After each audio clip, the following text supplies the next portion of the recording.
Hey everyone, it's George from One Jiu Jitsu. So today I'm joined by Professor Marco Perazzo, who's a fourth degree black belt, and he's owned New Jersey Martial Arts since 2006. So yeah, very established academy owner. So yeah, it'd be great to hear from you. Thanks for taking the time. No problem. We don't need to be so formal, professors. Okay. Yeah, you can call me Okay. sensei. It's fine. Okay. What do people normally call you at the academy? Marco. Marco. Yeah, Nice. yeah, yeah. We're pretty. It's all about the training and less about the formality. Okay, awesome. That's good to know. It's like there's so many different gym cultures around. So I think that's one of the cool things about a video like this is you get a sense for what your vibe is as an academy because it really does vary, place to place. Yeah, for sure. Not that you asked the question, but like the vibe that we want here is all about getting better at what we've decided that we want to be better at. Like everything else is, if it's not driving towards that end goal, then we're Mhm. really not too concerned with it. Awesome. I love to hear that. Well, it'd be great to hear about your journey in martial arts, how you started, what got you into it, and then how that led to you, really dedicating your life to it and creating an academy. Yeah, so it's the first UFC. I guess we just hit the 30th anniversary of UFC number one. I was overweight, out of shape, not I'd never done any kind of sports or athletics other than pick up basketball and street football, like nothing organized. Mm. Uh a really dear friend of mine, who we're still dear friends to this day, here in the United States, high school wrestling is a pretty big sport, especially in the state that I reside in, Pennsylvania. It's even bigger, but Mm. in the city of Philadelphia, it's not that popular, right? More basketball, football, that kind of thing. So my dear friend was a high school wrestler, and in the off season, his dad thought it was a good idea that he trained judo to kind of stay sharp and fresh for wrestling. And he was Mm. always telling me, man, judo is really cool. You should check it out. We went to different high schools. And I was like, whatever. If I was ever to get into any like fighting, I would get into boxing because boxing's really big in the city of Philadelphia. So whatever, years go by, and he tells me, hey, my dad rented this pay-per-view event, and he's explaining it to me. And I go, oh yeah, it sounds like WWF. They're in a cage, Andre the Giant type stuff. And he goes, Mhm. no, no, Yeah. no, it's real. I go, come on. He goes, yeah, come over.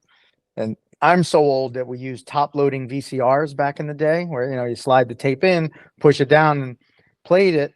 And I'm watching this video of this guy in a kimono, Guy Hoist Gracie. And I'm like, wow, what is that?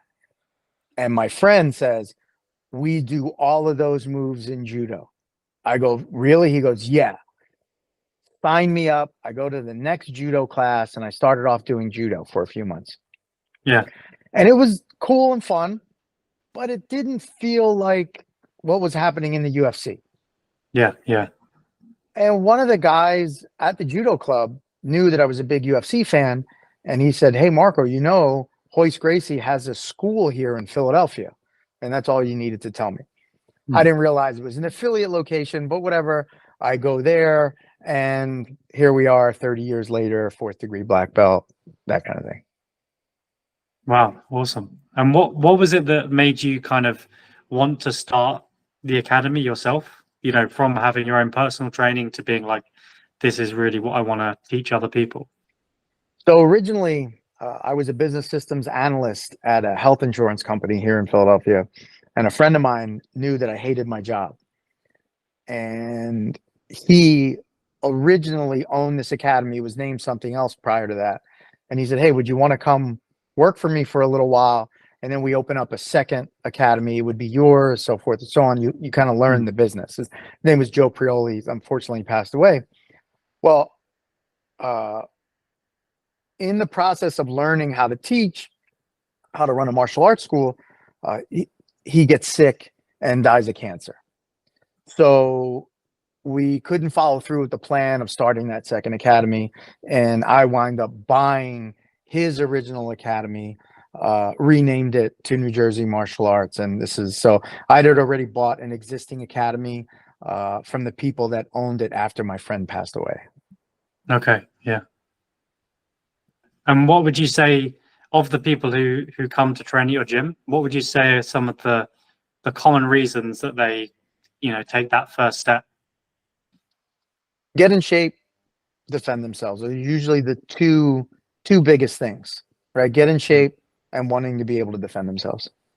Hmm. And do you think there's any other bits that maybe they discover over time that might be not what initially got into, that wasn't just getting themselves fit and defending themselves? Are there any other things that you find people get out of it after that? For sure. Like there's a saying, it's like the reason why you start, it's not the reason why you stay. And after a while, once you've acquired these skills and you're confident you can defend yourself, you're not always worried about self-defense, right? And once you get to a certain level of fitness, you're not always worried about fitness, or that's not you've ticked that box off. I'm in shape now. I gotta stay in shape.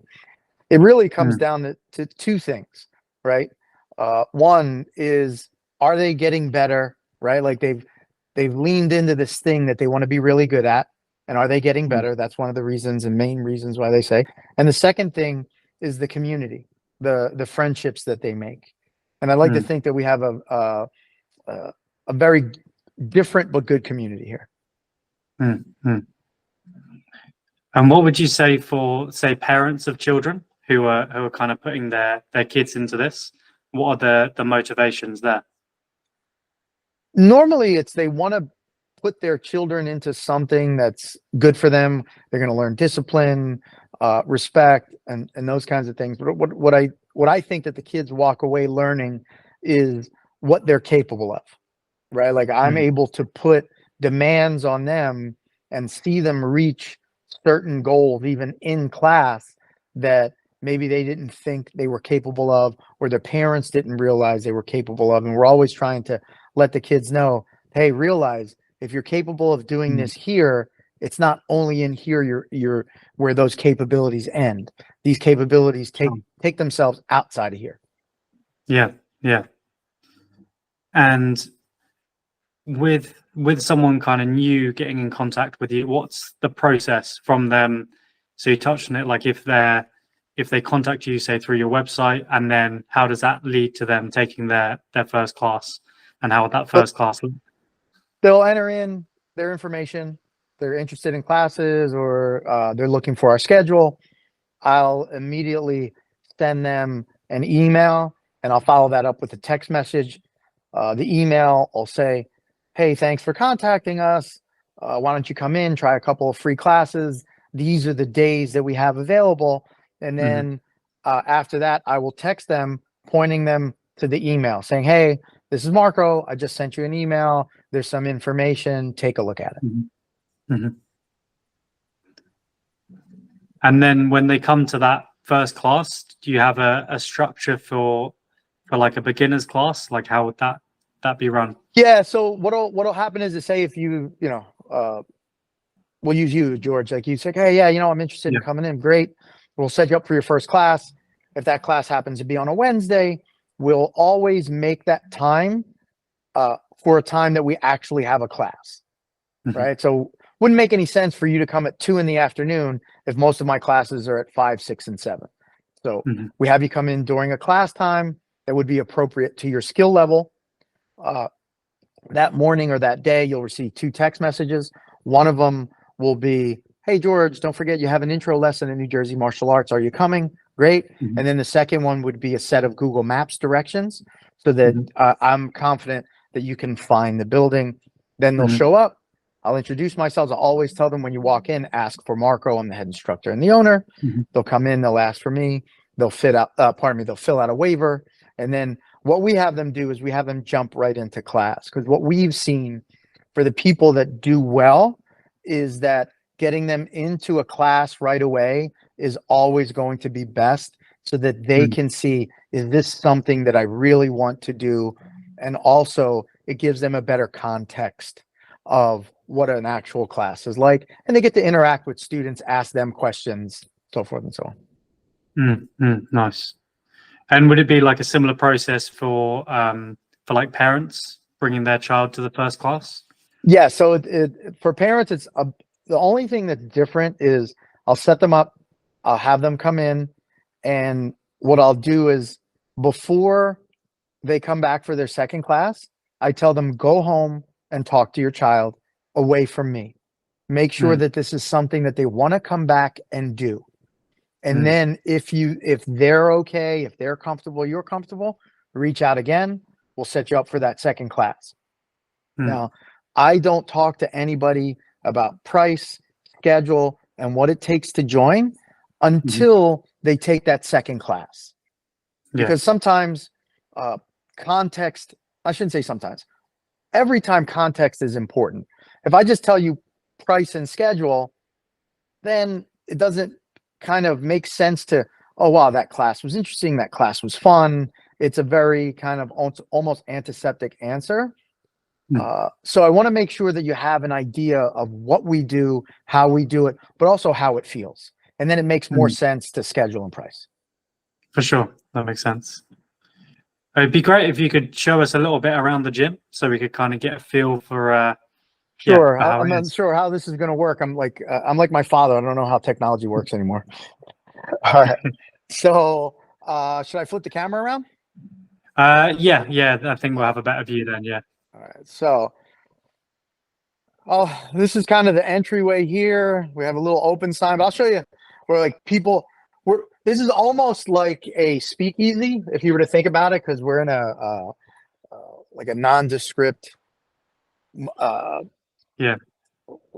area. There's a machine shop next door. Like I don't have any signage on my building, right? So that's why it's really important for me that I send people directions so that they Yeah. get an idea. They're exactly where they need to be. This is a little Yeah. walk-in area. Here's our lobby. I have the chair set up so that we can do our thing. We have a little locker room here. Over here, which a lot of places don't have, but we do, is we have a changing room for our black belts and instructors. So, one of the things that we do for the black belts around here, our logo up there on that wall, it's tough to see, is my black belt cert. But realistically, Mhm. the mats is where it all happens. You see, we have some Mm. gym equipment, the Airdyne, the tie pads in the back, the cage for when we're doing wall work. So Yeah. it's our little slice of heaven. Yeah. Lovely. I'm gonna flip the camera back around. Yeah. Nice one. And when people have kind of been training for a little while, what are the kind of main changes that you've noticed in your students? And it's just like, you again, it comes down to, what they start seeing that they're capable of, Mm, right? Through this hard work. Because I don't believe that this is for everybody, right? It in the beginning it can be for everybody, but when it's done well and when it's done in a way that we really want people to get good, mhm, it's hard. It's not easy, right? And mm, I want my students to be really good in a meaningful way as fast as we can get them there. mm, So mm, we'll see that vibe or that environment isn't conducive for us to keep a lot of students. But the mm. students that we keep, right, that stay, are unbelievably hard workers, right? Like if I had to say there was one like commonality within all the folks that excel and stay, is that Yeah. they push into the work in the process. Mm, mm. So what would you say if someone's kind of on the fence, maybe they watched the video and they're still not quite sure if they should come and sign up and try their first class? Yeah, I would tell them come in clearly, right? But Yeah. also, uh, we're all capable of putting in that hard work, right? Like Mm, if you don't think you're capable, you really are, right? And it might be hard in the beginning, but it only gets easier every time you come in and you take a class. It doesn't get more difficult. Like the hardest day is your first day, right? mm, Because of the mm. stress and the anxiety of walking into this environment that, it's an MMA gym. They do Muay Thai, they do jiu-jitsu. There's a bunch of like tough dudes in Mhm. there. And look, yeah, and everyone in here is pretty tough, but they're also really nice, and they want new people in here. So realize it's going to be hard, but it's going to be fulfilling for sure. Yeah, there's always, for me, when I have a proper hard training session, even from when I first started, it's like you get exhausted, and just you still have this, don't know how to describe it, but just there's this great feeling of like having really just gone for it. And I'm always excited to come back and do more. Yeah, it's a great feeling. Like, even though it is, like you said, it can be very tough, and you can have, harder days, but you have, at least at my gym, it sounds like the same there. Like, the community to me is one of the things that's most important, is like getting to see those same faces every day Right. and kind of going through this hardship together and just laughing together and learning together. It's it's a super rewarding thing that I found. Yeah, you brought up community, and something that I push against in the general jiu-jitsu world is this false community that a lot of jiu-jitsu gyms kind of push, where they do everything together. Their whole social circle revolves around every single aspect, the fun runs, everything has to do it. And to me, and I know this for a fact, that a lot of these places do that when they force you to wear the academy gi, when they force you to wear the academy rash guard. It's because they want to pull you into a community that you're afraid of leaving, right? That you're going to lose everything once you step out that door. Where Right, yeah. I want a community here that people are always excited to step into, right? Not Right, afraid to leave. And it's like, look, man, I'm assuming you're in Great Britain, correct? Yeah. All right. Did you ever play the game Trivial Pursuit? Yes. Yeah. Okay. So Trivial Pursuit has 6 little pie slices in it. And a lot of these academies want to take up every single pie slice and make that your whole life. Right. And I think that's BS. I think that's nonsense. What I want is I want your life to have 5 of those pie slices. Right. And when you come to my academy, we're the place that makes that 6th one and completes the circle. I don't want to be the whole thing, but I want to be a really important part that ties all of these things together. And honestly, man, like I could see that also the students that do well here push into that. They realize, hey man, I have an hour or 2, 3 to 4 days a week, and I'm going to push it hard, and then I'm going to go back to my regularly scheduled life.